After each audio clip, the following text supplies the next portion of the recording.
Greetings and salutations, this is Jason Silverrain, and it's just something I want to talk about today. Now, this isn't like my usual videos. I try to stay clear of politics, drama, local events really, unless I'm going to a convention and I just want to say how it was. But I'll be honest, this is something I saw and it honestly just annoyed the hell out of me. So, disclaimer warning, some people will probably take offense to this video. It does contain some early book spoilers for Rise of the Shield Hero, and it may get a little bit rambly, though I'll try to keep on track. Now, to begin, I really should just cover what Rise of the Shield Hero is. Starting in 2013 originally as a light novel, it's now a manga and an anime, and it's of a relatively generic theme, sort of real life people being brought into a fantasy world with some sort of RPG mechanic that levels them up and makes them more powerful than the locals, and they're there to save the world. I must admit, I do actually kind of like that kind of manga personally. I actually found Rise of the Shield Hero because I'd found one or two that were quite good, but just stopped being updated due to, well, in one case it was an author existence failure. Poor fellow had passed away due to an accident. So I was sort of looking for a replacement to read. Now, as the manga starts, it drops straight into the plot where it shows our hero beaten, stripped of his armor, surrounded by guards with spears to his throat, and someone of obvious nobility, a king, basically shouting at him, "Now we see your true colours! You demon!" And you know our hero's in trouble. Something bad has happened to him. And then it does like a flashback. And the most important thing about this flashback is not just setting the scene, like showing how people came to the world and why he's in trouble, which I'll go into a bit more detail in just a moment, but it also gives you a nice feeling for the characters. So you've got our main hero, chap in green pants, originally a university student, relatively open-minded, kind of kind, though you do get hints of trouble in his past, like potentially a bully victim, and just generally ignored, not really having many friends. You know, sort of too focused in his studies to really get out and about, not one of the cool kids. Meanwhile, you sort of get a feeling for the other three through how they interact with people. I mean, right from the start, when they're summoned to the world and they realise they've got these weapons attached to them, and they're trying to figure out what's going on as the king's going, "You've been summoned to our world to protect us from waves of foes," and they're like, "Wait, what? What's going on? Have I just been introduced into some sort of new VR game demo or something?" And they're trying to figure out what's happening. It's like, initially they do think it's a video game, and that actually affects how they treat people early on and how they try and level up, because they instantly just set their mind into, "Oh, we have video game mechanics, my weapon has stats," and they start treating the whole world like a game, where the shield hero is like, just because it has stats doesn't mean it's going to be like a video game. This is probably more serious than something. He takes it seriously. The other three are sort of like going, "Well, we're legendary heroes, we're prophesized to do this, we might as well have fun doing it." And they also look down on the shield hero because they start treating him to MMO mechanics. It's like, "Well, I've got a spear, good range, usually relatively decent. I'm going to be a crit-based character. You're probably going to be a technique character because you've got a sword. Same with the bow. He's going to be like a sniper and things like that." Shield's a great early game, but they always have terrible DPS by the end of it, and it's sort of a beginner's weapon. You know, so already they're looking down on him, and he starts having this feeling, which he sort of suggests he has had a lot in his life, where people just look down on him for just petty reasons, which most of the time he cannot control. And this becomes sort of a reoccurring theme as it shows that he is a little mentally insecure, our shield hero. You know, he has flaws, which is nice. There's all sort of areas of foreshadowing, like the king referring to the priests as the Church of the Free Heroes. And you're thinking, wait a minute, there's 4 of them. Why is it only a Church of the Free Heroes? And you find out this has happened before, so you're thinking, perhaps last time there was only 3 heroes summoned rather than 4. Maybe that's why they've made a church around them. Okay. Again, this is going to be having spoilers, so I won't go into too much detail now. I'll go into it a bit later. But companions are invited in to join the heroes. They're already being told they're going to be sponsored and given money to buy equipment and such, which is why not all of them are wearing fantasy armor rather than their original street clothes. And as the companions come in, it's like, each of the heroes have people go to them, and like the spear hero basically has a harem of beautiful women, very typical because that's what he was sort of aiming for in his mind. And the bow and the sword hero more have like a more rounded group of adventurers. Our shield hero is left by himself, which is seen as really unusual. And again, he's like, okay, I've already been put down by my fellow heroes. Now no one wants to team with me, and they're already explaining and saying out loud, oh, of course no one wants to go with the shield hero. He's going to be the weakest hero by the end of it all. He's going to have the least potential. There's no point. No one wants to be stuck with a loser. He's already been treated by like scum by his fellow heroes. There's also another issue here for the shield hero, is his weapon gives him no attack stat. He literally cannot do damage with it. So he needs people to basically do the damage in combat. He's basically there to block and stop anyone from being harmed, which you think would be a brilliant addition to a team.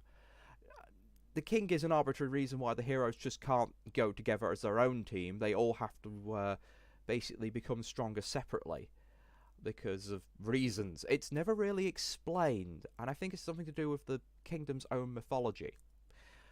But thankfully, it seems, one of the spear hero's companions, a beautiful lady, as you can see on the left, just above the three heroes, decides, you know what, he needs help. I will join him and guide him. And it turns out she's the princess. So now it's looking like even more generic, anime theme of, oh look, he's got the princess, they're obviously going to become a couple, and he's going to basically strive. It's obviously a love interest. The whole manga is literally playing you like a harp at this point, because plot twists are coming. And it is the reaction to these plot twists which has really annoyed me. In Japan, they were seen as just good writing. In Western society, there has basically been controversy for controversy's sake. Now, long story short, the princess takes our shield hero out, explains to him, oh, there's a few low-level dungeons around here, you protect me, I'll kill the monsters, we'll earn a bit of money.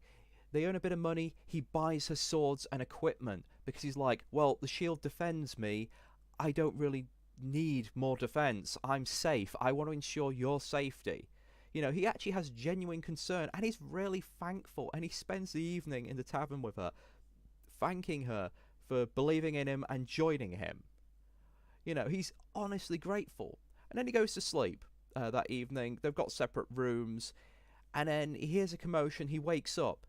All his gear's stolen, apart from the shield, which is pretty much strapped to his arm. He cannot remove it. None of the heroes can remove their sacred weapons. And then the guards kick in his door, and he's dragged before the king. And it turns out the princess has gone to her father and gone, oh, it's terrible, the shield hero has assaulted me. He tried to force himself on me. At which point, he's pretty much instantly presumed guilty. Now, earlier on, you would presume that it's because the king actually, would believe his daughter over some random stranger.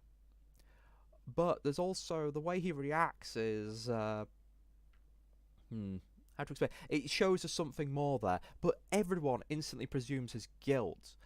And this is the thing that's caused all the controversy.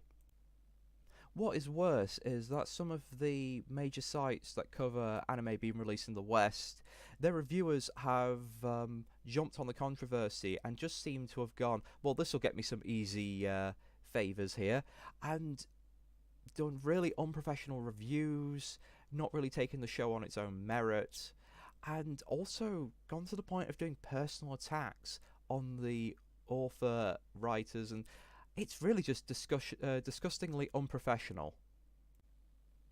One of the things that was quite curious is that there was a Reddit Ask Me Anything regarding this, and someone asked, how were you expecting to handle controversy? And the writers, I believe it was the writer, basically just said, well, in Japan, there would have been no controversy. There has been no controversy. No one has had any offence to this. It's just a story plot element.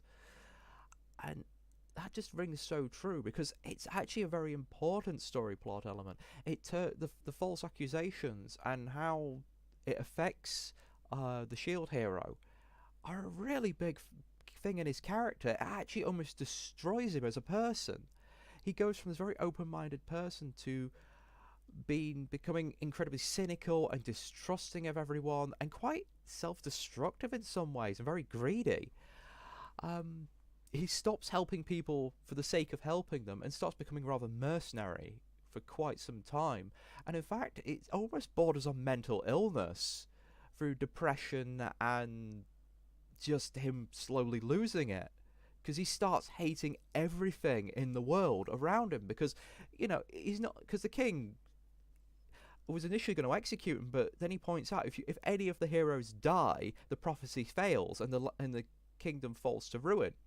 So the king just says, okay, you're no longer sponsored, you get no help from us, you have no aid, you are seen as criminal scum, and no one in the city will actually serve him. He can't buy food, he can't buy supplies, he can't find places to stay, he's literally sleeping on the street. Even though he's got the money, no one will accept his business until a handful of people look past what's happened and simply go, I don't think this is right. I do not think everything is being said truthfully here, and start accepting him and helping him out. But even then, it's a very slow recovery. I mean, one of the main people to his recovery is this little girl that you see on the right, and her older form that is just above her. Because apparently monster people grow when they get leveled up. They don't age normally. And he actually resorts to having to buy slaves, because slavery is legal in this kingdom. They treat beast folk like subhumans, even though they're as intelligent as people. And again, that's another plot element that comes up later on. And it just goes to show that this kingdom is not the terribly good, wonderful, shining kingdom. There's a lot of filth and nastiness behind it. But yes, he ends up buying her and acts as a very strict tutor to her.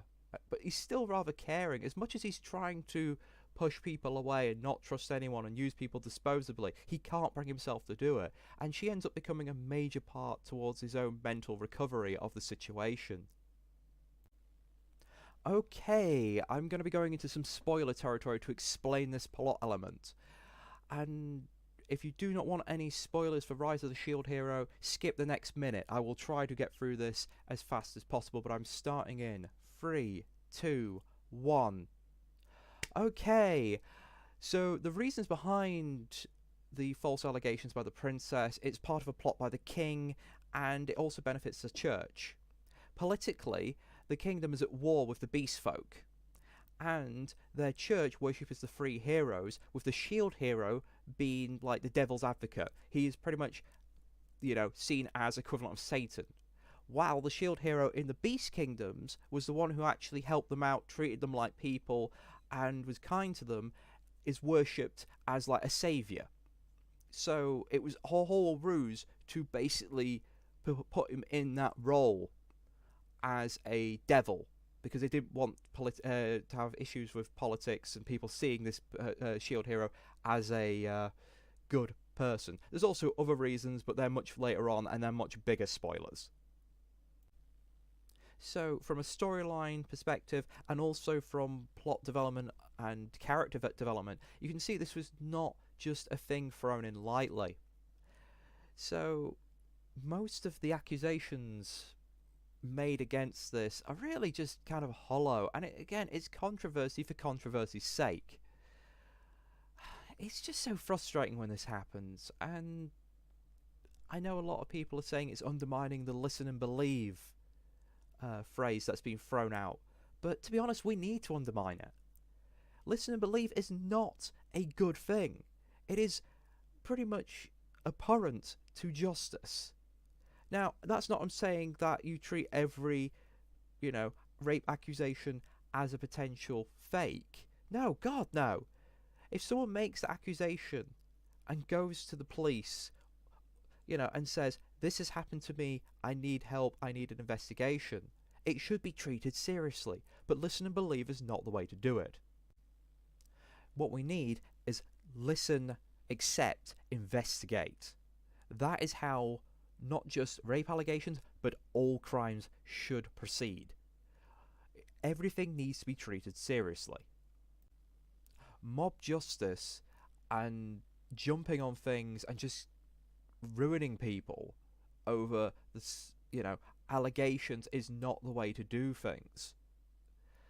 It's so frustrating as someone who has been a personal victim of a similar thing, that sometimes I feel that people don't want justice. They want a target. They want something they can unleash about. And some people do use systems as a weapon. It's a horrible, horrible truth, but it's true. Some people abuse systems that are there to help people who are in poor situations.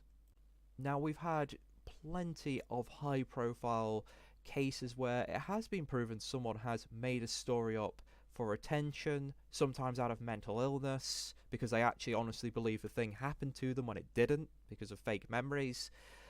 But people tend to just ignore these. Sometimes, someone will make a false accusation and there's actual evidence and proof that this accusation is made up, yet the person still suffers for it.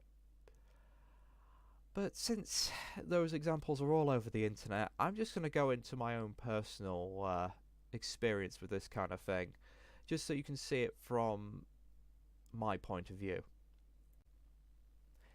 It's the late 90s. There's a lot of anti-racism in the UK. It's a big push in schools. I'm just about getting ready for my GCSEs. I think it's the year before my GCSEs. It's a bit hard to remember, but I'm in my maths class. I'm talking to a friend of mine. I'm discussing, a few games I've bought for the PlayStation, and if he's asking if he wants to borrow any. I was a bit of a computer nerd at school. I still am now. I saved up my pocket money and usually spent it on cheap PlayStation games.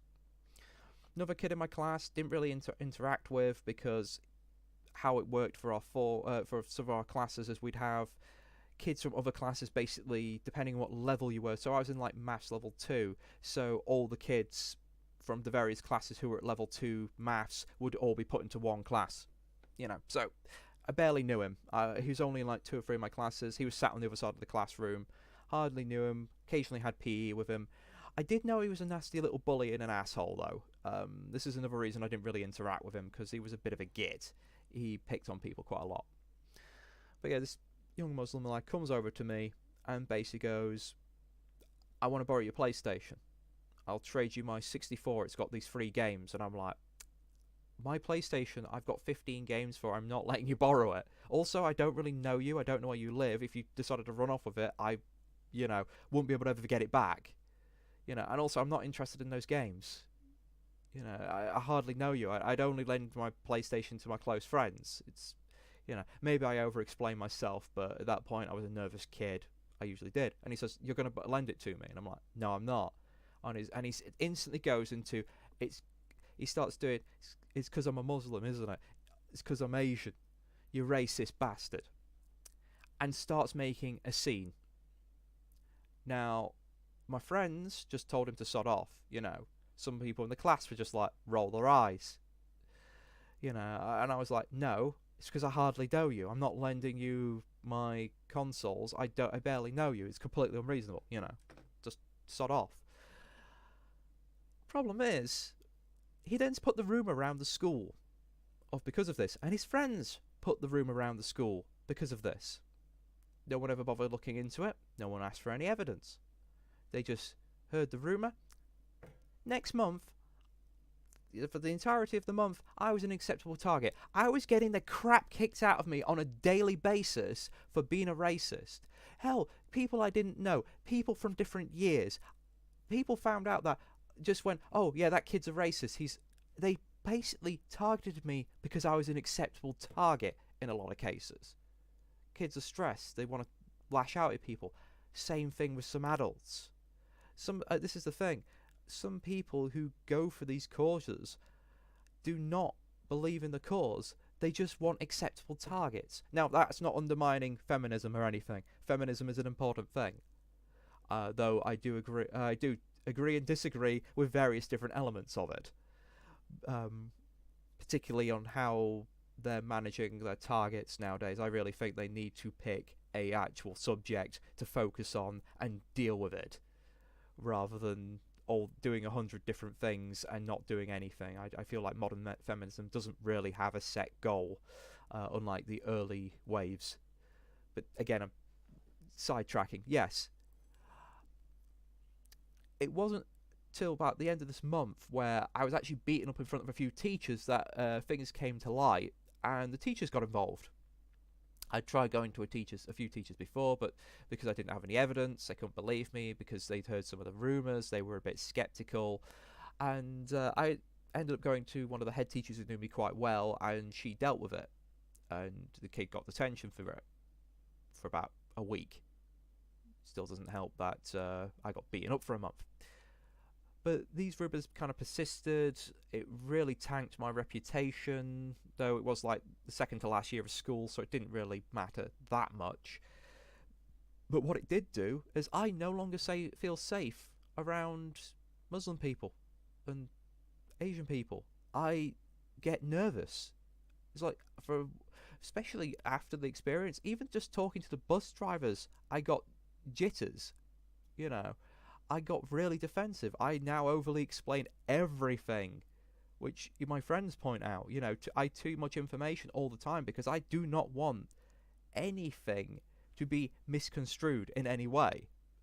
Now, does this mean that I think all people who make race allegations are faking it? God, no. It happens. You know, but I initially go, okay, they've made this allegation. We want to investigate it and see if it's true first. I do not instantly jump to the belief of course, the reason you've been passed over for promotion or employment is because of your race. I'll look into the history of the person. If it turns out they've got a criminal record, and oh, look, you're in a job that criminal record affects, yeah, of course you're not going to get hired for it.